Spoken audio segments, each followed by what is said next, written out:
Hello and welcome to The Truth in My Opinion, the podcast where I, Cody Darla, ask a guest to bring me the 3 news stories they think should be on all of our lips. And this week, with people up and down the country turning up to vote in the local elections as we record, I attempt to enjoy the final few moments where Reform UK hogshits aren't in charge of delivering child and adult social care with comedian Hayley Morris. Hello! Hello, Hayley. Hello, I'm here repping the colour today. You are. Have you voted? I have voted. On the way here, I voted. Me too. I wonder who I voted for. Yeah. Who would know? For anyone listening, it's a lovely, lovely green T-shirt.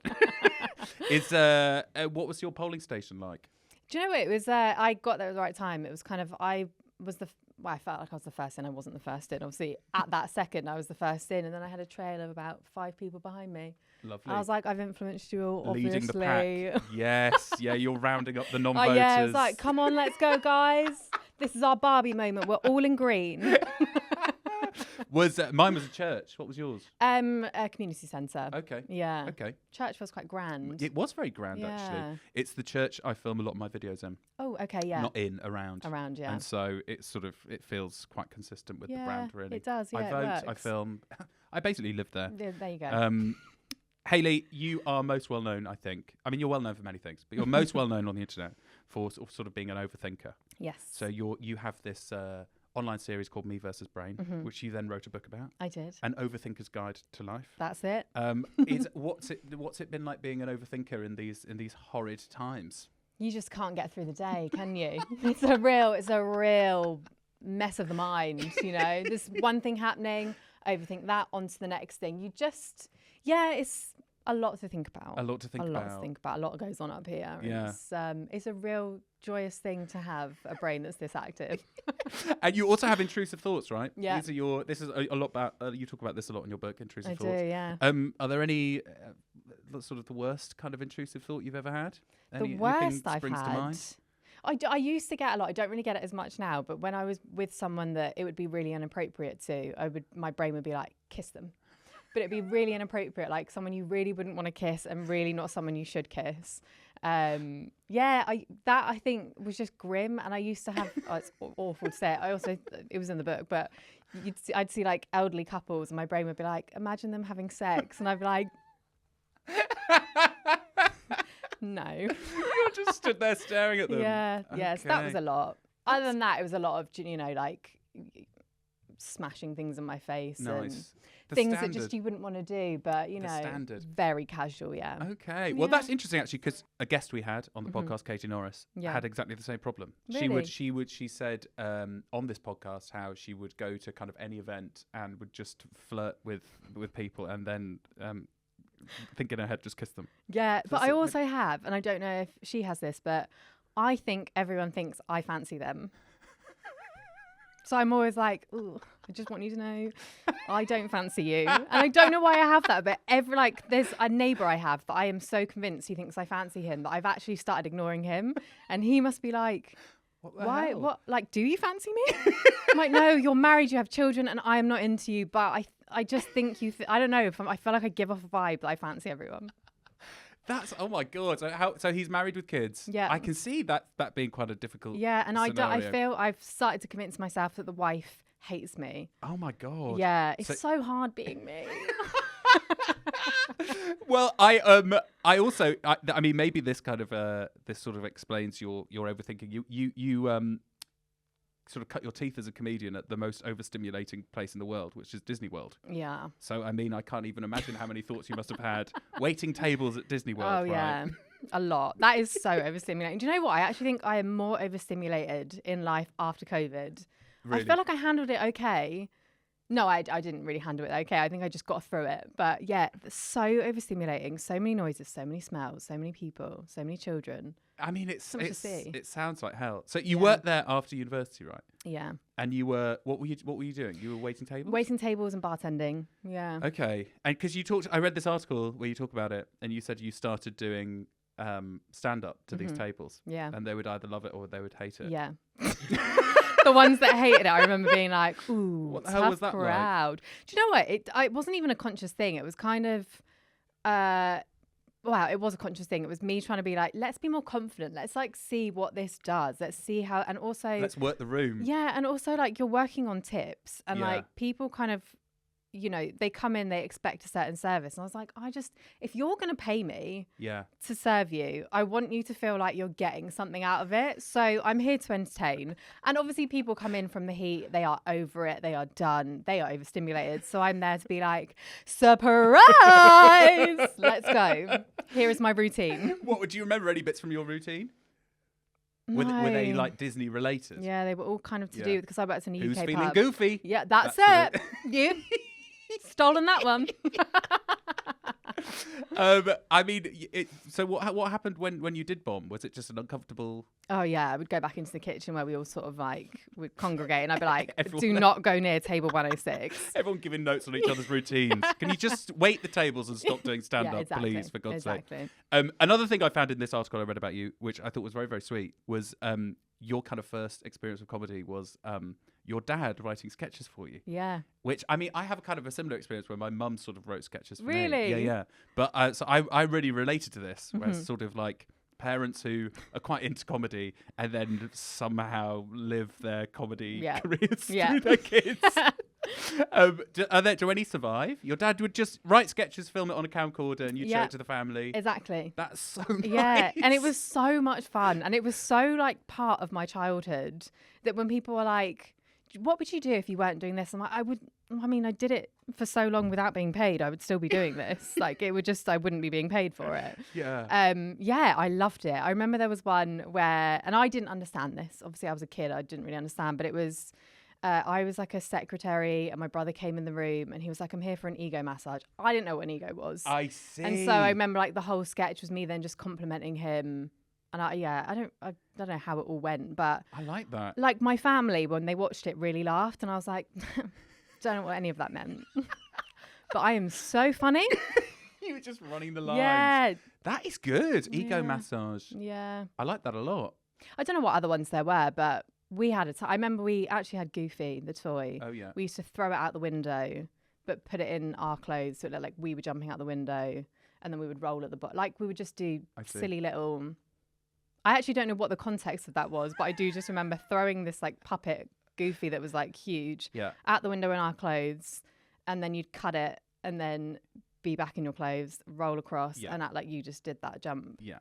Hey, I don't know what that meant, parents are but strange. It was great. Parents are strange, children are strange. You can't judge them. But we learnt a lot. We learnt a lot. We learnt a lot, and here you are. Here I am. Hayley, the question I ask every single person before we start the podcast is, are you a newsy person? Do you know what? At the moment, I would say not so much. Fantastic. Yeah. Good for you. And my degree is in broadcast journalism. Is it really? You were a broadcast journalist? Yeah, and I hated it. Really? Yeah, well, it's just, delivering sad news, bad news. And I was like, I don't feel like I like this. And so I said no. Okay. Yeah. But did you finish the degree? I finished the degree. And so how much... I love how broadcast journalism is just maybe... like to that, it sounds like it's like an offshoot of drama school. Yeah. Where it's just like you just train for 3 years delivering harrowing news. There it is. Down the lens. Mm-hmm. Okay, so you're a qualified journalist, perhaps. Yep. No, I was going to say... Am I a good one? No. I was going to say perhaps the first qualified journalist we've had on here, but we've actually had a couple of actual journalists. Oh, there you go. So, and then after that, you were so scarred, you've sort of... Yeah. I was going to do a job straight away with Heart FM for their news. And I think I did like a week with them. I was like, this is so awful. I think I was sent to like a courthouse or something. And I was just kind of like dropped and I realised I don't know what I'm doing. And I'm just sort of left here. I don't know the rules of this. And I've done all this work. I've done all, I've learned everything. And I suddenly feel the most unqualified out here. Yeah, it was so intimidating. I was like, I actually can't do this. I feel like if you're going to feel out of your depth with Heart FM, I don't think it's for you. I was like, that really isn't like the top one, but just don't send her to any war zone. She can't cope with Heart FM at the moment. I wasn't passionate enough. Fine. Well, thank God you weren't. Because here you are. Here you am. are on a comedy news podcast, dredging up your previous broadcast journalism skills. All right then, Hayley. Mm-hmm. Here it is. I'm going to hand over the reins of news to you. This is your news hour. Yeah. If you could please now deliver your first headline. British woman wins right to sterilisation after exposing double standards in UK health service. Okay. The broadcast journalism coming through That, do Hot you know and what? heavy there. I don't think I really read that as a news journalist, and I feel disappointed in myself. And I think my lecturers You're would too. so skilled in that department. You're having to do it down. I am. like it. I like it a lot. I don't. I don't want to make people who do that job feel inadequate. So, you really got to tone it down. Really got to tone it down. Brilliantly toned down. Do you you. want to tell me what the story is? Yes. So a woman, I believe in London, was after basically the female version of a male vasectomy. Yes. So she didn't want children. And Yeah. she was like, I don't want to have to deal with going through all the contraceptions and all their side effects, which there are so many. And so she kind of went to the NHS. They said no, they wouldn't fund it. And so for 10 years, she has basically been like trying to get that changed, and eventually it's happened. Although I don't think she's had it yet. I think she's still in like the battle of it. And the reason they weren't doing it was because they said, you might regret it. You might change your mind. Yeah. Which is wild. Like crazy. Yeah. So when I read the headline, because it's like even the headline is sort of written in quite an extreme way, where it's like female sterilization. Yeah. You're like, oh my God, why the hell would a woman want to sterilize Yeah. herself? And then you're like, oh yeah, but men do it all the time. And it's, that's it's fine. not sterilization, it's like vasectomy. Vasectomy, yeah. Yeah. And so it's like, but with men it's a vasectomy, with women it's Sterilization. Sterilization. But it's crazy because, like you say, her motivation was like, I have decided that I don't want kids. Yep. And therefore I don't want to be put on all of these crazy, shitty contraceptive like pills or whatever she has that disrupts her life when she knows she doesn't want to have kids. And the hospital said no. Yeah, they were like, no, you actually might regret that decision because you're a baby maker. And so she was like, actually, I've made the decision here. And if I've made this decision, then that is final. Like I do feel like I always say I don't want kids, but I probably wouldn't get sterilization just because I might change my mind, because I am aware enough of myself to know that I might change my mind. If she feels that she's past that, let her have it. Exactly. And she has the right to choose. Exactly. Well, this was kind of her point. So she like contacted the ombudsman, the public health ombudsman, and basically said like the role of medicine is to advise a patient and to basically give the patient as much information as they can so that the patient can make an informed decision. So the reason she thought she had a case, beyond it being ridiculous that men can have vasectomies and women clearly can't, was that actually this whole decision, this whole like you might regret it, was away from her. It was just like completely contrary to the way that the medical establishment works everywhere else, which is like you can refuse, like if you had cancer, you can refuse treatment. Exactly. They can't be like, well, you might regret this if if you're dead in three months rather than 3. Yeah, you're just like, well, that's your choice. Yeah. And so the ombudsman has now said, she's right. She can have be sterilized, but she still hasn't had it. No, she's still having to. I think she has to like justify her reason, which is so wild. Yeah, especially because contraception for women is such a nightmare. And like, I think I could be wrong here, but wasn't there the study and the trials done for male contraceptive, and then they were like, "There's headaches." So okay, well, we can have like blood clots, headaches, we can have like depression, everything. The side effects are like a full fold out leaflet that's like the length of my body. And they're like, yeah, no, that's absolutely fine for women. But men, a headache? Oh, no. Yeah. Absolutely not. The men said they felt a bit sad. I think it was actually less. I don't even think it was a headache. I think they were like, I feel a bit low. They were like, well, we can't be having that. That's not okay. That. No. Absolutely not. But do you know what the process of do you know what the medical process looks like for female sterilization? Isn't it similar as it's it would be tying the fallopian tube or yes, or you block it. Yeah. So it's essentially, I think they say it's harder to reverse. Yeah. But it is. I'm not leaning into this woman being like, you might change your mind. You never know. But it is like, it's quite literally basically a female vasectomy. Yeah. So there's really nothing in it that is more extreme. It's more invasive, obviously. Yeah. But there's nothing in it that is more like medically extreme than what men have every single day. But it is funny because I do think I hate that sterilization, but here we go. The sterilization for a woman, it will be more invasive, and afterwards they'll be like, up you get, off you go back to work. Whereas for vasectomies, isn't it like, you shouldn't do anything, no heavy lifting? Yes. Very much shouldn't be doing anything. Yeah, for about 3 years, we don't have to do anything. For 3 years. Yeah. Just bedbound. Whereas us is like, off you go, back to work. Let's do it. Yeah. But I mean, this is maybe a kind of a successful medical story. Maybe it's so hard to know with this kind of stories because you're like, this is an individual woman who has been like, I'm not allowed to be sterilized. Yeah. But it's quite hard to know whether this will then kind of expand into the broader sort of medical society. Do you know what I mean? Like, do you think this is a common thing that women have? Like, I think it should become more common because I think there's so many women I know that are like, I have made that final decision. Really? I don't want kids. And I'm like, yeah, if you don't want to have to then go through the rigmarole of being like, okay, I'll try the pill, I'll try the, IUD, I'll do the implant. Why not? Yeah, because I had never, like, thinking as a man, I had never really, because you think of a word like sterilization, you're like, it's really extreme. Yeah. But you're like the level of kind of impact that contraception has on your life. Like, if you absolutely have decided you do not want kids to the point where you would want to be sterilized. Yeah. You obviously have to go hard on the contraception. Yeah. Because you do not want to have kids. You don't want that risk. You don't want to have kids so much you want to be sterilized. So you're not going to run the risk. So this poor woman is clearly like... But what's wild is 10 years. How old was she when she decided this? Yeah, and how old is she now? I know. That's why 10 years. You must be like, I'm fed up. Yeah. I am done. You know what? I'm fed up. I'm doing it myself. I am fed up. But yeah, basically, I don't know if it's good news or not, but I mean, incredibly interesting story. Mainly because, again, it sort of goes to show about the sort of language that's used, isn't it? British woman sterilized.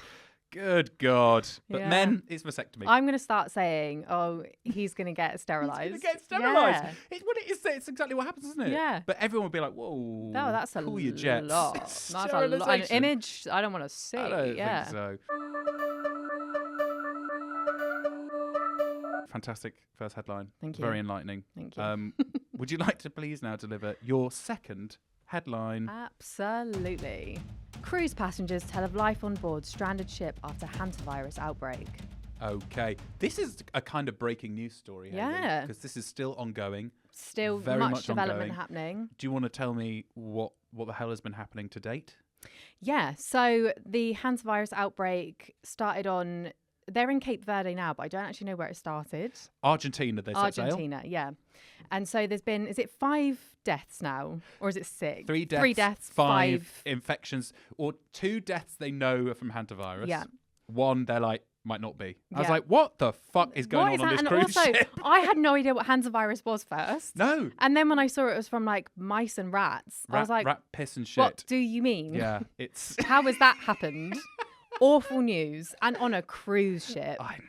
That is, I am terrified of cruise ships. I don't know what more has to happen to the fucking cruise industry for people to stop going on cruises. We all saw the poop cruise. Exactly. The poop Enough. cruise. I mean, this is how COVID happened. It all happened on cruises. Stop going on cruises. Leave it. Leave it. Just leave it. Leave there. it. So 3 dead. 3 dead. 5 infected. Yeah.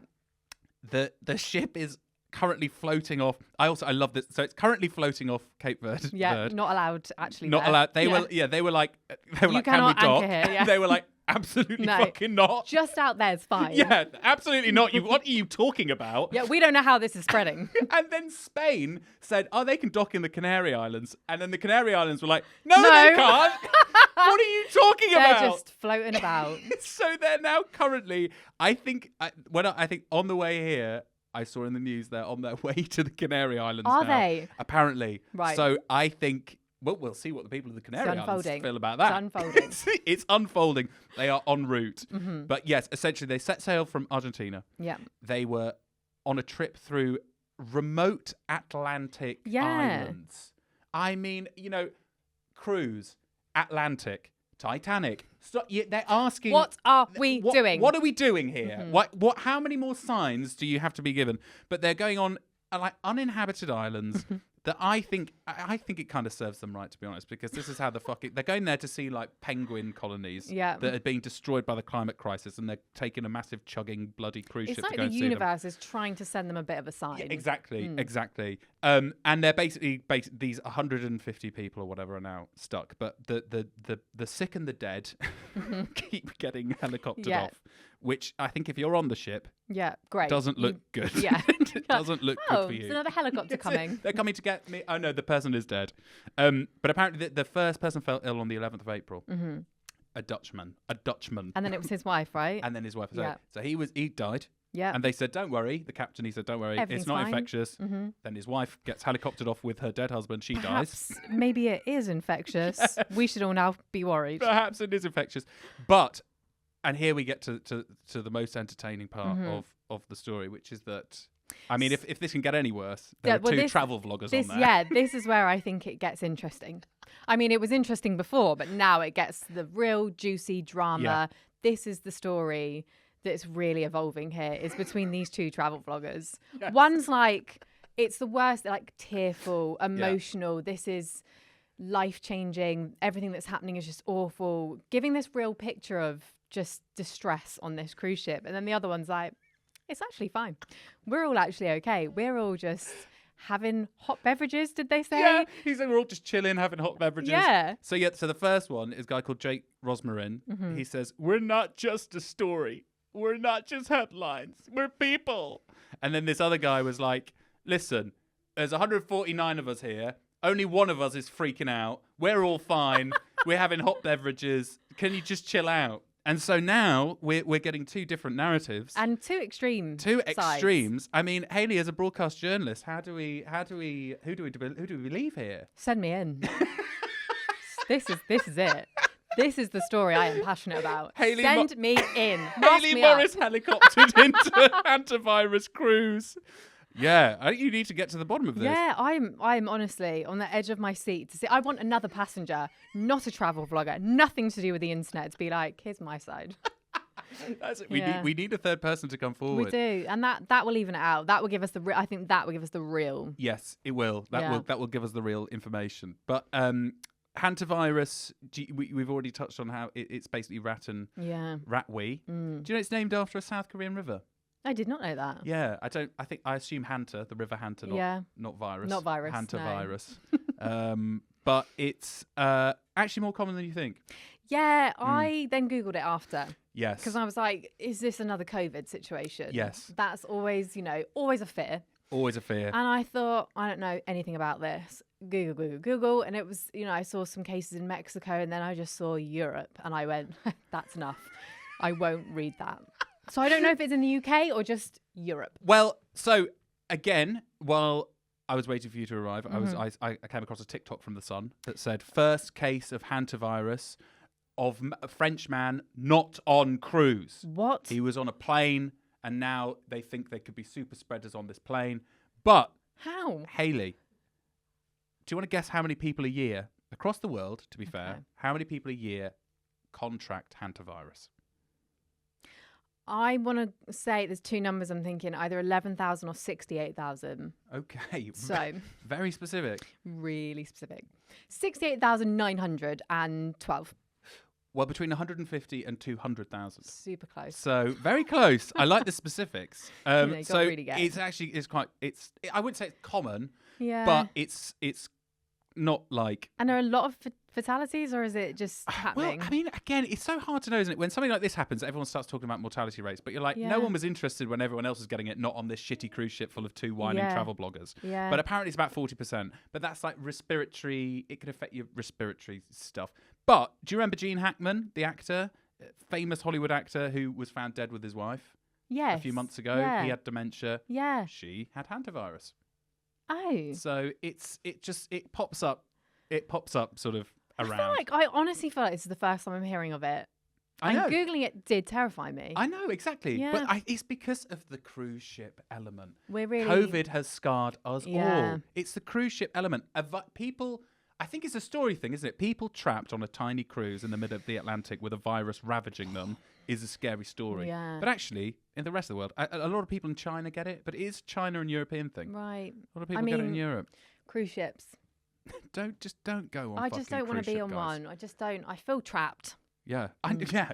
Well, you definitely. Also, norovirus goes everywhere. Yeah. All I ever hear is quarantine because I had norovirus. I don't want to be on holiday with the risk of norovirus just tapping at my door. No, don't. Well, there's also like there were these because again, there's all these because this story. There's all these experts now, all these cruise ship experts coming out of the woodwork, and they were like, "Oh yeah, the cruise ships are really bad for spreading diseases." So why are we using them? So why are we using them? For the love of God! After COVID, we should have said, no, scrap it. No more. It's not good for the ocean. Yeah. Apologies. It's not good for the ocean. It's not good for. It's not good for. Anything. How is it floating? Anything. Also, the science doesn't Yeah, make sense. it doesn't. It should be at the bottom of the ocean. Nothing checks out. Yeah, maybe we should just blow up the cruise I think ship. that's it. I think the Canary Islands Navy will be preparing for that. You do not want to go near the Canary Islands. Breaking news. They really do not want you. They really do not want you. The small boats no one is talking about. Well, Hayley, thank you so much for the second, possible world pandemic, second world pandemic No big headline. deal. You heard it here first. This might be the first podcast to really get into the nitty gritty. I hope so. Let's hope we're alive next week to kind of Fingers crossed. develop the story. Yeah. Fingers crossed. If you could now deliver, Hayley, your third and final headline. New technology may mean women no longer have to wait years for endometriosis diagnosis. Okay, you've really brought the journalism now. That was excellent. Sorry, watch out. That was excellent. So this is the second endometriosis story. Well, women's in health. 2 Yeah, weeks. yeah. So this is what we're getting at here, Hayley. Is this is a goddamn epidemic? It's happening. It's happening. It's crazy. It's wild out there. It's wild. It's super awful. Mm-hmm. Do you want to tell me about what this story is? So basically, to get a diagnosis for endometriosis can take up to like 10 years, maybe longer. Yeah. And the way to diagnose is quite invasive. I think it's keyhole surgery, and I think it's called a laparoscopy. Yes, a laparoscopy. Yeah, laparoscopy. Really hard word to say. Just me coming in there as the man. Thank you so much. Correct. Laparoscopy. I need it. And so they did a trial on 19 women who were looking for diagnosis, and I think is it called a radio tracer, and it's maracyclotide. Okay. That could be the word. That might not be the word. You're Do advancing not on my quote knowledge. me on that. Yes. But that I think Laparoscopy. is a I corrected you incorrectly. So that's the way we have been doing it. Yeah. But they've done this trial on 19 women. Yeah. It's a radio tracer.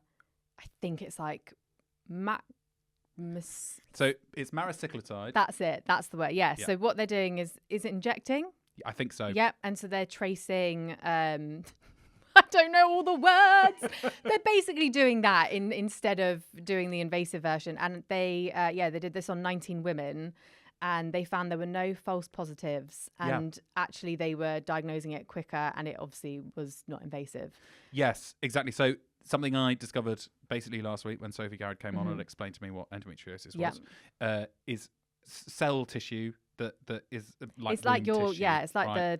the lining. The lining, and then it fucks up with your organs because it grows all over. Yeah, it. and it can wrap around organs that it's really bad to wrap around, and it causes real damage. Yeah, and basically maracyclotide identifies new blood cells, blood vessels. Yes.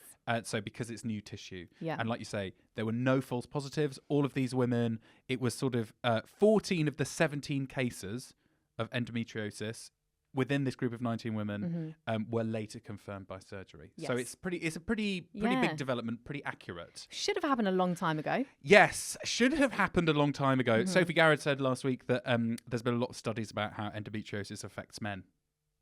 Of course there has. Of course there has. Including studies and that's why we're doing the study now. Exactly. Including how much more attractive women with endometriosis are. What? Apparently. But there's a woman who she's called Gabriella Persson, and she has co-founded this charity called Menstrual Health Project. And she was diagnosed at 10 years old. She was diagnosed with endometriosis, or I think that's when she first started getting really, really painful periods. And then she was then diagnosed at 23, so that took 13 years.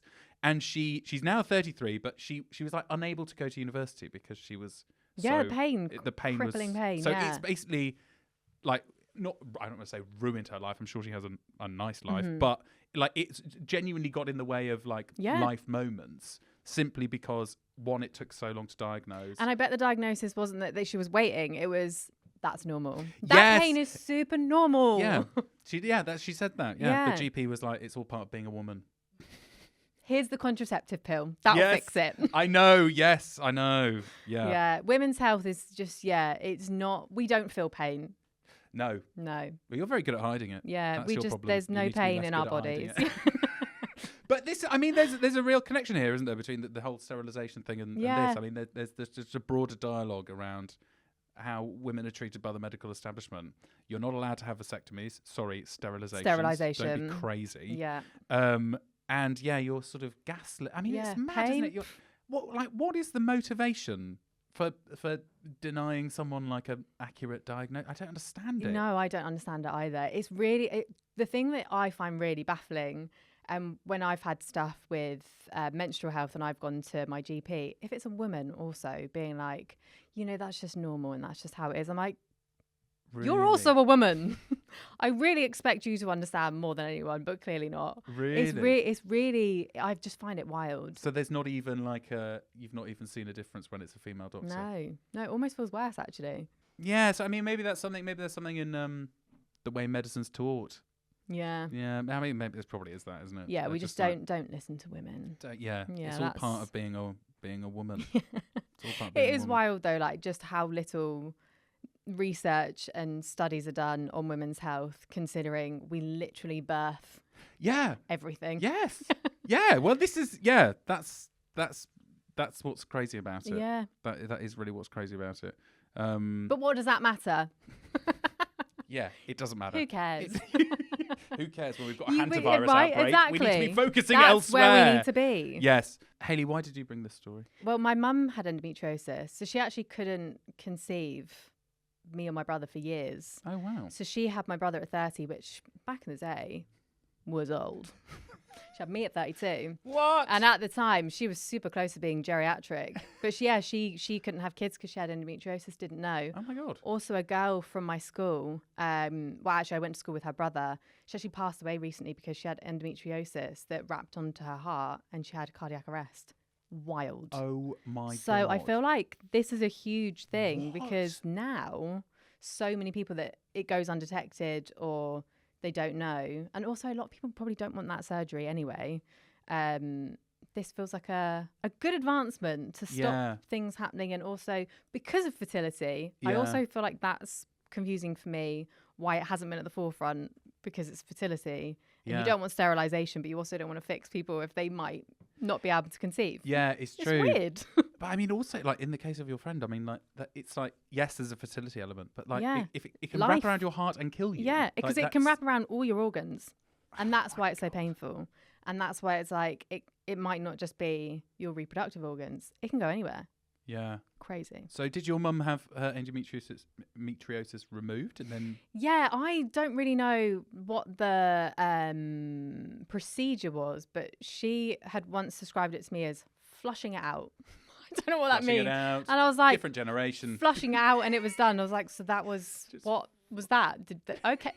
You've had it flushed out. Probably the most harrowing medical operation ever. But really, just flushed it out. Flushed it out. Are you sure, Mum? Just flushed it out. Just flushed it out. They, cut me from head to toe and flushed it out. Again, this is sort of similar to the sterilisation story where you're like, is this good news? I think this is good news, but it depends whether it's going to be. It's good news, but it also, I think, everyone who's hearing this news is also like, you say it's non-invasive, but you're going to find the most painful way to do this still. Yeah. I think there was a brilliant SNL joke. Was it Anya Magliano? She was like, it's not going to be available for a few months while the medical establishment trying to find the most painful way. Yeah. It painful. I didn't know ultrasounds were painful. Are they? I know. In this article, it said because ultrasound is a way of doing it as well, but apparently that's invasive. Maybe I got that wrong. I don't know. Because I didn't think it was, but then I've had an ultrasound before and it's not been painful. But maybe it's something specific happening while I don't know. Because it says, so people frequently end up undergoing several tests for endometriosis, including ultrasounds and sometimes MRI scans.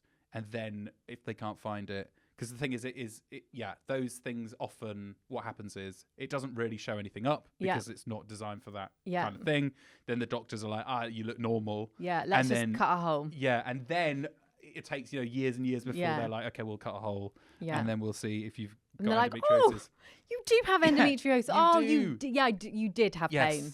My bad. Yeah, exactly. Yeah. It's women lie about pain until we see the evidence, I think, is the general rule of thumb. We really love to lie for a while. Really keep it going. But yeah, positive in a way. Yeah. It's now looking like you can just get injected with maracyclotide. Off you go, just down to your local pharmacist. Yeah. Yeah, exactly. Done. Yeah, but just check their ID before. Yeah. Well, Hayley Morris, I think it's quite a sciencey, very sciencey news hour. I'm bringing the science. Yeah, we're talking sterilisation, viruses, and endometriosis. Wow. Really interesting hour. Am I a scientist? I think you might be a scientist as well as a broadcast journalist. I think I could be, yeah. I think you could be. Brilliant. Thank you.